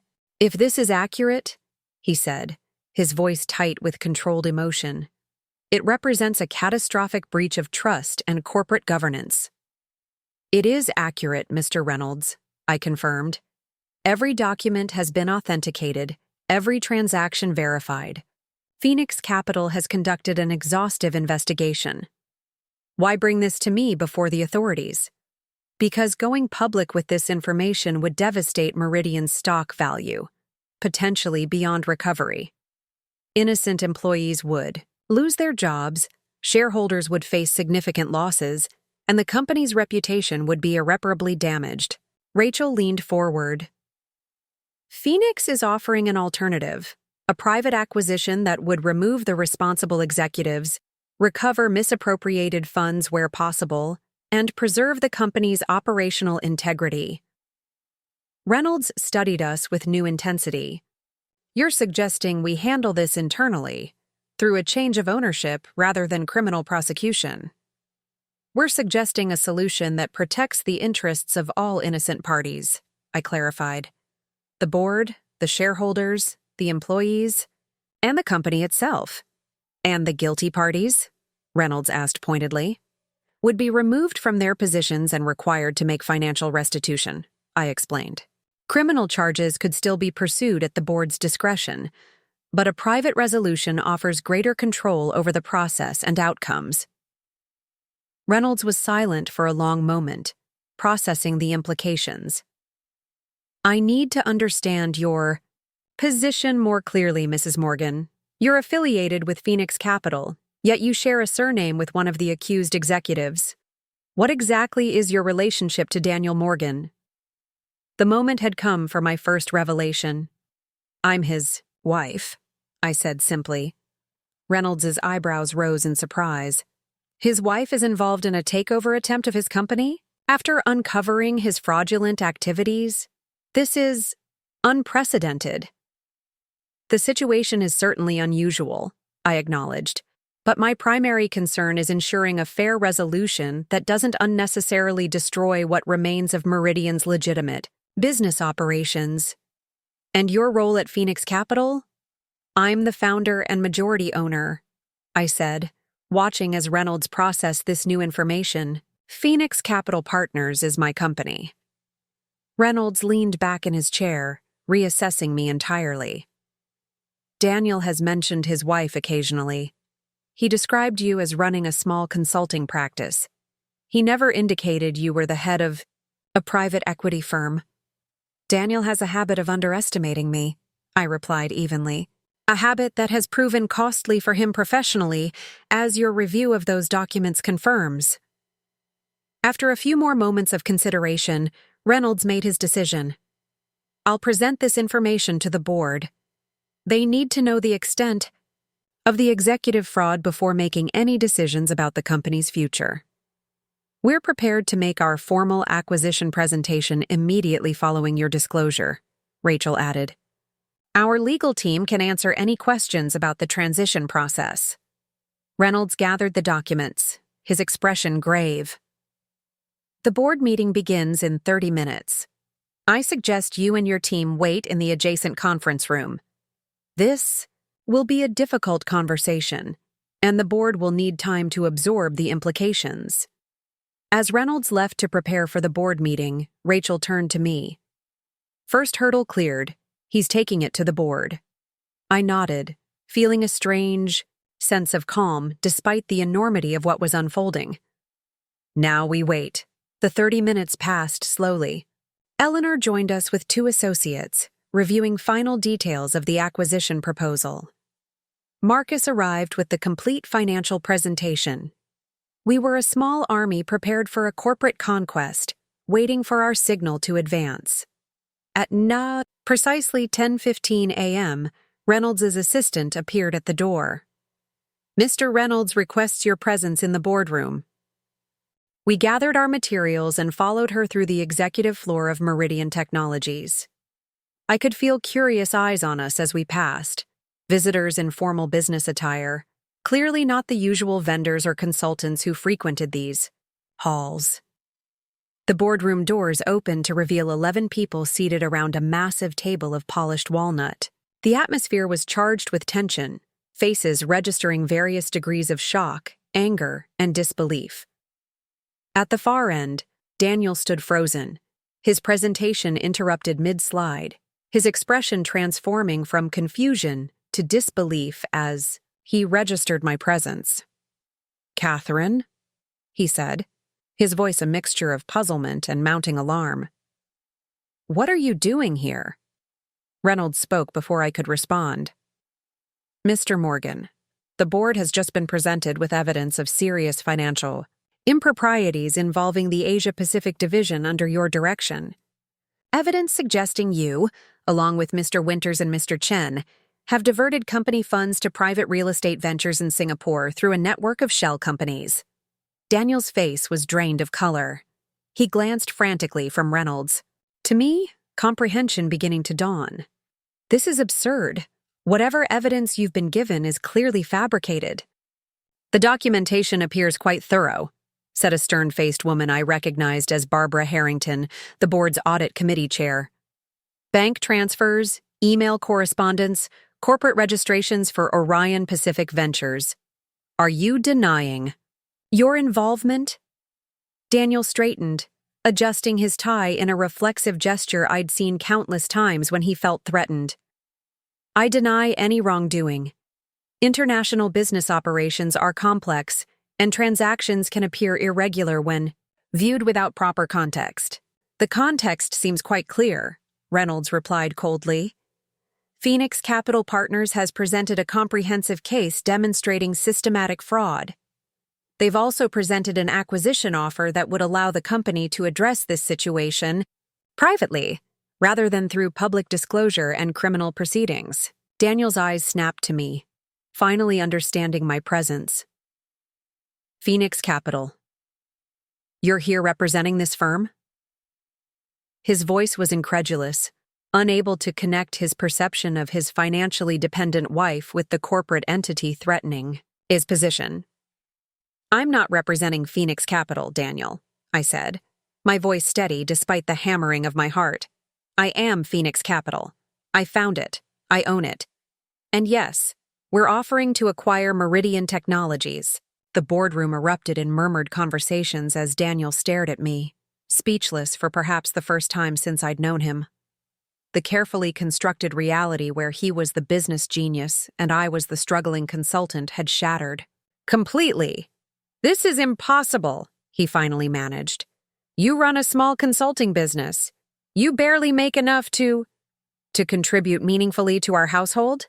I finished for him. "That's what you believed because that's what I allowed you to believe, while I built Phoenix into a firm that now manages over $200 million in assets." Lawrence Winters, who had been silently observing the exchange, suddenly stood. "This is clearly some kind of personal vendetta. The board can't possibly take these accusations seriously when they're coming from the disgruntled wife of an executive." "The accusations aren't coming from Mrs. Morgan," Reynolds corrected. "They're coming from documented evidence of financial transactions, correspondence, and corporate records. Evidence that would be equally compelling regardless of who presented it." As the reality of their situation became clear, panic began to register on the faces of Daniel and his co-conspirators. The carefully constructed fraud they had believed undetectable was now exposed in meticulous detail, presented to the very people they had been deceiving for years. The confrontation I had anticipated for months was unfolding before me, the power dynamic between Daniel and me shifting irrevocably with each passing moment. The husband who had controlled my finances, diminished my capabilities, and hidden millions while claiming we needed to watch our spending was now facing the consequences of underestimating the woman he had married. The boardroom fell into an uneasy silence following my revelation.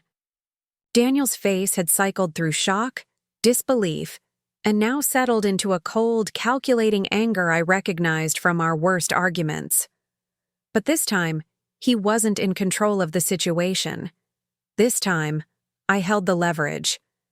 If I could direct the board's attention to our acquisition proposal, I said, seamlessly shifting from wronged wife to corporate strategist. Phoenix Capital Partners is prepared to offer a fair valuation for Meridian Technologies based on its legitimate operations, excluding the inflated values created by the fraudulent activities. Rachel distributed copies of our proposal to each board member, while Eleanor stepped forward to outline the legal framework of the acquisition. The offer includes provisions for executive transition, recovery of misappropriated funds, and protection for Meridian's workforce, Eleanor explained. It also provides a structure for handling the current situation discreetly, minimizing potential damage to the company's reputation and shareholder value. Daniel had recovered enough to attempt damage control. "This is preposterous," he interjected. "The board can't seriously consider an acquisition offer from a company run by my wife. A clear conflict of interest motivated by personal grievances." Barbara Harrington, the audit committee chair, fixed Daniel with a steely gaze. "Mr. Morgan, given the evidence of your involvement in diverting company funds to personal ventures, your objections regarding conflicts of interest ring rather hollow." "These allegations haven't been proven," Lawrence Winters protested. "We deserve due process, not a kangaroo court convened by—" "By all means," Reynolds interrupted. "We can involve the SEC, FBI, and IRS if you prefer a more formal investigation process. I'm certain they would be very interested in the documentation Phoenix has compiled." The threat of government investigations silenced Winters immediately. The board members exchanged concerned glances, clearly calculating the potential fallout of a public fraud investigation. "I suggest we remove Mr. Morgan, Mr. Winters, and Mr. Chen from these proceedings while the board considers the evidence and Phoenix's proposal," Reynolds continued.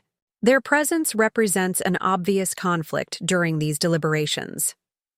After a brief discussion, the board approved Reynolds's suggestion. Daniel and his co-conspirators were asked to wait in separate conference rooms while the board reviewed the fraud documentation and acquisition offer in detail. As Daniel was escorted out, he shot me a look of pure venom, a look that would have intimidated me once, but now merely confirmed I was doing exactly what needed to be done. For the next 3 hours, I presented Phoenix's case to the Meridian board, detailing both the fraud scheme and our acquisition strategy. Marcus walked them through the financial forensics, highlighting the systematic nature of the embezzlement. Eleanor explained the legal implications for the company and individual board members if the fraud became public. "Your fiduciary responsibility puts you in a difficult position," Eleanor explained. "You're obligated to act in the best interest of shareholders, but public disclosure of this fraud would likely devastate share values. Our proposal offers a private resolution that preserves company value while addressing the wrongdoing." The board peppered us with questions, challenging our evidence, scrutinizing our valuation model, probing our post-acquisition plans for Meridian. I answered each question with the confidence of someone who had spent years analyzing troubled companies and developing restructuring strategies. As the discussion progressed, I could see the shift in how the board members perceived me. I had entered the room as Daniel Morgan's wife, an identity that carried certain assumptions about my capabilities and knowledge. But with each incisive answer and strategic insight, those assumptions dissolved, replaced by growing respect for my business acumen. Finally, Reynolds called for a board-only executive session to discuss the proposal. Rachel, Eleanor, Marcus, and I were asked to wait outside while the board deliberated. "You were magnificent," Rachel whispered as we settled into a waiting area. "The way you handled Winter's objections about the Singapore office valuation? Absolutely clinical." "It's not over yet," I cautioned. "They could still decide to reject our offer and take their chances with a public investigation." "They won't," Eleanor said confidently. "The liability concerns alone are enough to push them toward a private resolution. No board member wants to explain to shareholders why they failed to detect a multi-million-dollar fraud scheme. After 45 minutes, we were called back to the boardroom. The atmosphere had changed, the initial shock and defensiveness replaced by grim resolution. Phoenix Capital's evidence of executive fraud is compelling, Reynolds announced. The board has voted unanimously to pursue a private resolution through acquisition rather than immediate public disclosure. A wave of relief washed over me, quickly, tempered by Reynolds' next words. However, we have several conditions before accepting your specific offer. First, we want an independent valuation of Meridian's legitimate business operations to ensure the acquisition price is fair to shareholders. Second, we require more concrete guarantees regarding employee retention and continuation of key projects, particularly the Takeda implementation. Finally, we need a clearer framework for how the recovery of misappropriated funds will be handled. These were reasonable conditions, exactly what I would have required in their position. Those terms are acceptable, I agreed. Phoenix is committed to a fair valuation and protecting Meridian's workforce and client relationships. We can have revised terms prepared by tomorrow. Excellent, Reynolds nodded. Now, regarding Mr. Morgan, Mr. Winters, and Mr. Chen, this was the delicate part, determining the consequences for Daniel and his co-conspirators, as much as part of me wanted to see Daniel face public humiliation and criminal charges. I knew that a scorched earth approach might jeopardize the acquisition and harm innocent Meridian employees. The board recommends immediate termination for cause, Reynolds continued. We'll require them to sign separation agreements that include non-disclosure provisions, disgorgement of misappropriated funds, and cooperation with any further financial investigation. And if they refuse? I asked, already anticipating Daniel's reaction. Then we'll have no choice but to report the fraud to authorities, Barbara Harrington stated firmly. We've unanimously agreed that this matter cannot be simply buried, regardless of the acquisition outcome. I nodded, satisfied that justice would be served one way or another. Phoenix supports this approach. We believe financial restitution and removal from their positions is the appropriate first step. With these key decisions made, the meeting shifted to implementation details. Reynolds and 2 other board members were appointed to a special committee to oversee the acquisition, process, and executive transitions. Phoenix would work with independent auditors to determine a final valuation, and Eleanor would coordinate with Meridian's legal team on the separation agreements. By late afternoon, the framework was in place for Phoenix Capital Partners to acquire Meridian Technologies, pending final valuation and documentation. As the meeting concluded, Reynolds approached me privately. Mrs. Morgan, he began, then corrected himself.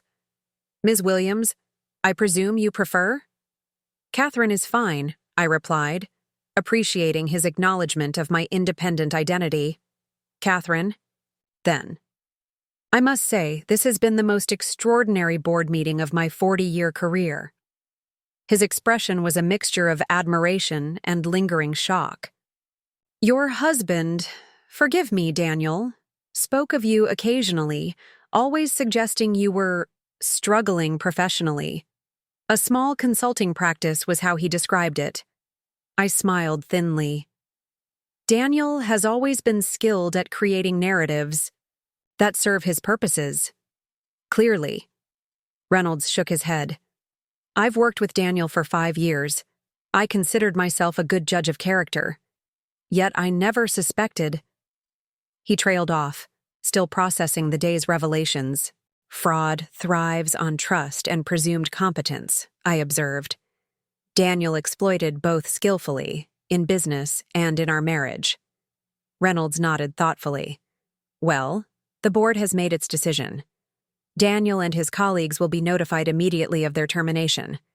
Would you prefer not to be present for that conversation? I considered the question carefully. Part of me wanted to witness Daniel's final reckoning, to see his face when he realized that his career, like his marriage, was over.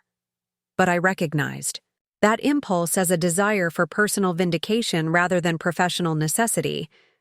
That won't be necessary, I decided. The board should handle those discussions without Phoenix representatives present. We'll focus on finalizing the acquisition details. As Reynolds left to join the termination meetings, Rachel gave me a questioning look. You don't want to see Daniel's face when they fire him? After everything he's done? This isn't about revenge, I said, surprising myself with how genuinely I meant it. It's about justice and rebuilding. Daniel's consequences are necessary, but watching him receive them isn't. We gathered our materials and prepared to leave, our mission accomplished far, more successfully than we had dared hope. As we walked through Meridian's executive floor toward the elevators, we passed a conference room with frosted glass walls. Through the door, I caught a glimpse of Daniel seated across from Reynolds and Harrington, his posture rigid with tension, as they delivered the news that would end his career. For a brief moment, our eyes met through the glass. In that fleeting connection, I saw the final collapse of his illusions, not just about his invulnerability to consequences, but about who I truly was and always had been. The financial strategist he had belittled, the business mind he had dismissed, had outmaneuvered him completely. The elevator doors closed, separating us physically just as our futures were now diverging. Daniel faced disgrace and financial ruin, while I stood at the threshold of a new chapter, one where I controlled not just my own destiny, but the future of the company he had once believed was his path to greatness.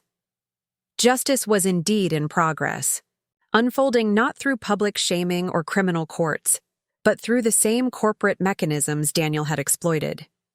There was a certain poetry to it, the tools of his deception becoming the instruments of his downfall. As our car pulled away from Meridian headquarters, I felt a weight lifting.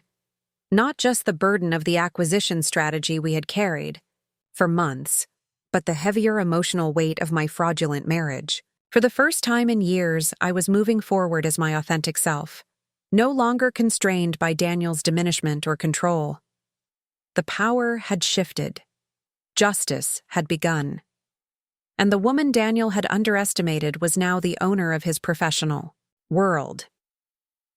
3 months after the historic Meridian board meeting, I stood at the window of what had once been Daniel's executive office on the top floor of the company headquarters.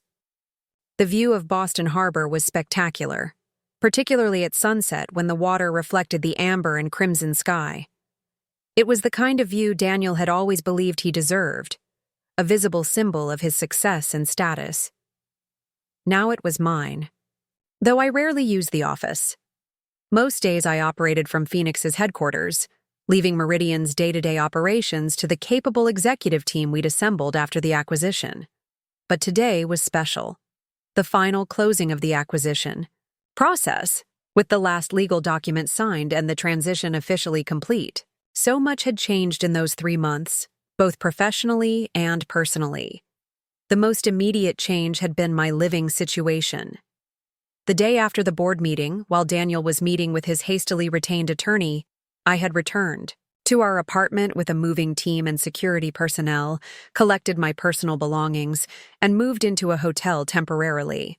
Daniel's access to our joint accounts had been frozen, his corporate credit cards canceled, his company car recalled. The separation agreement Daniel eventually signed, after his lawyer made clear that the alternative was criminal prosecution, required him to relinquish any claim to our joint assets in exchange for avoiding public disclosure of his fraud. He was also required to cooperate with the financial forensics team in tracing and recovering the embezzled funds, many of which were tied up in the Singapore real estate ventures. When I finally met with him face-to-face, 10 days after the board meeting, the transformation was striking. Gone was the confident, controlling executive who had dismissed my business acumen for years. In his place sat a hollow-eyed man in a rumpled suit, his careful facade of success crumbling visibly. "Why?" he had asked simply when we were alone, in the conference room at Eleanor's law firm. "Why what?" I responded. "Why did I investigate you? Why did I acquire Meridian? Why did I stop accepting your control and diminishment? Why didn't you just divorce me?" His voice was flat, defeated. "You could have taken half of everything and walked away. Instead, you destroyed my career, my reputation. You destroyed those yourself, Daniel," I corrected him. "Every time you diverted company funds, every time you lied to the board, every time you built your secret financial life while controlling mine, I simply exposed what you had already done." He had no answer for that, just a bitter laugh. "All those years, I thought I was the business genius in the marriage. I thought I was protecting you from your own financial naivete. You saw what you wanted to see," I told him. "You needed me to be less capable than you, less successful, less strategic. It validated your sense of superiority. And now you own my company." There was wonder mixed with the bitterness in his voice. "You outmaneuvered me completely." "Not your company," I reminded him. "Never your company. You were an employee who betrayed his obligations." The company belonged to its shareholders, who have now chosen to sell to Phoenix. The divorce proceeded quickly, with Daniel offering no contest to any terms. The formal charges of embezzlement remained suspended, contingent on his continued cooperation with the financial recovery process. Within 6 weeks, our marriage was legally dissolved, and Daniel had relocated to Chicago, accepting a mid-level position at a former colleague's firm. A significant step down from his executive role, but the only offer he could secure with his professional reputation in tatters. In the corporate world, the Phoenix acquisition of Meridian Technologies was initially met with surprise, then increasingly with admiration as the story emerged in carefully managed business press. The official narrative acknowledged financial irregularities discovered during due diligence, followed by an executive reshuffle, a sanitized version of events that preserved Meridian's reputation while satisfying market curiosity. Inside Meridian, the changes were more profound. We implemented a complete overhaul of the financial controls and reporting systems, particularly in the international divisions. The Asia-Pacific operations were restructured under new leadership, with additional oversight mechanisms that would prevent any recurrence of the previous fraud. The Takeda implementation, Daniel's supposed crowning achievement, proved to be less advanced than he had claimed. Our technical team discovered that the project was behind schedule and over budget, with significant design flaws that Daniel had concealed from both the client and the board. We assigned our best implementation specialists to recover the project, transparently communicated the issues to Takeda, and developed a revised timeline that they accepted with surprising grace. Honesty about problems builds more client trust than false promises of perfection, I explained to the project team during our reset meeting. Daniel's approach was to hide issues until they became crises. Our approach is to identify challenges early and address them openly. This philosophy became the cornerstone of Meridian's new corporate culture under Phoenix ownership. Transparency, accountability, and integrity were elevated from buzzwords to operational principles, measured and rewarded throughout the organization. Employees who had felt constrained by the previous regime's emphasis on appearances over substance blossomed under the new expectations. Vanessa, Daniel's former assistant, who had provided crucial internal documents, was promoted to operations manager, a role that finally utilized her organizational talents and strategic thinking. Her insider knowledge of Meridian's processes proved invaluable during the transition, and her loyalty to the new leadership was absolute. "I watched Daniel take credit for other people's work for years," she told me during a staff appreciation event. "Working for someone who actually acknowledges contributions and rewards initiative is revolutionary." The recovery of embezzled funds progressed steadily, if not completely. The Singapore properties were liquidated, recovering approximately 60% of the diverted funds. The remaining amounts had been spent on luxury lifestyle expenses, first-class travel, exclusive clubs, expensive watches, the transient trappings of success that Daniel had valued so highly. The recovered funds were reinvested in Meridian's growth, funding research and development initiatives that Daniel had repeatedly deferred in favor of cosmetic improvements to quarterly results. Within 6 months, these investments began yielding returns in the form of new product features and improved client satisfaction scores. On the personal front, my transformation was equally significant. I sold the apartment Daniel and I had shared, purchasing instead a light-filled loft in Cambridge overlooking the Charles River. The space reflected my actual tastes rather than the formally decorated showpiece Daniel had preferred. Comfortable furniture, walls lined with books, art chosen for personal meaning rather than investment value or status signaling. More importantly, I reclaimed my birth name, reverting legally to Catherine Williams and shedding the last vestige of my connection to Daniel. The name change wasn't just symbolic. It represented my determination to move forward as my authentic self, unconstrained by the limitations of my past. Phoenix Capital Partners continued to thrive under my more visible leadership. The successful Meridian acquisition enhanced our reputation for strategic corporate turnarounds, attracting both new investment capital and promising acquisition targets. Our portfolio grew to include 12 companies across technology, healthcare, and specialized manufacturing, with assets under management exceeding $300 million. Rachel's role expanded as well. Her brilliance as COO and her loyalty during the Meridian operation earned her an equity partnership in Phoenix, formalizing what had already become a truly collaborative leadership relationship. We should target more companies run by underestimating men, she joked during our quarterly strategy session. They never see us coming until it's too late. Standing in Daniel's former office on that final closing day, I reflected on the journey that had brought me there. The path from controlled wife to corporate acquirer hadn't been linear or predictable. It had required patience, strategy, and a willingness to play a long game while enduring daily diminishment. My phone buzzed with a text from Rachel. Car waiting whenever you're ready. Team has champagne chilling for the official close. I took one last look around the executive suite that symbolized everything Daniel had valued: status, power, the appearance of success. None of it had ultimately protected him from the consequences of his actions. His deception, both professional and personal, had been built on hollow foundations that collapsed when exposed to scrutiny. As I turned to leave, I noticed a small, framed photograph that the facilities team had missed when clearing Daniel's personal items. It showed the two of us at a charity gala early in our marriage, smiling for the camera. Daniel's arm was possessively around my waist, his expression confident and controlling even then, though I hadn't recognized it at the time.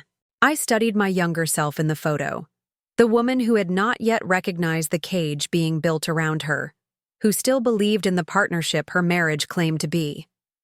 I felt compassion for her naivete, but also admiration for her resilience. She had survived, adapted, and ultimately transcended the limitations imposed on her. I placed the photograph in my bag, not as a sentimental keepsake, but as a reminder of how far I had come. Then I walked out of Daniel's former office without looking back, leaving behind the shadows of my controlled past and stepping fully into the light of my self-determined future. In the car heading to Phoenix headquarters, I mentally closed the chapter on the Meridian acquisition and my marriage to Daniel. Both had been valuable learning experiences, teaching me about business, human nature, and most importantly, my own capacity for strategic patience and decisive action when the moment arrived.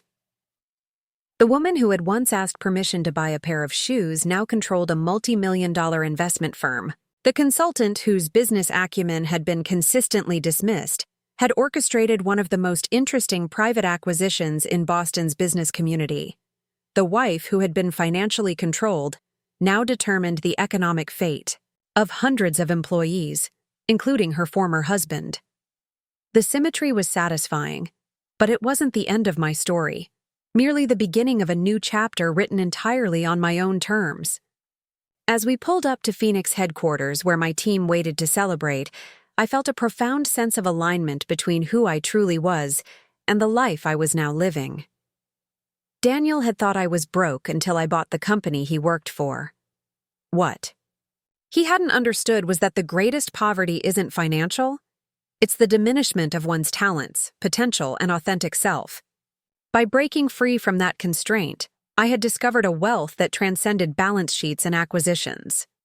That was the true transformation, not from a controlled wife to a corporate owner, but from a woman living someone else's definition of her worth to one who defined success on her own terms.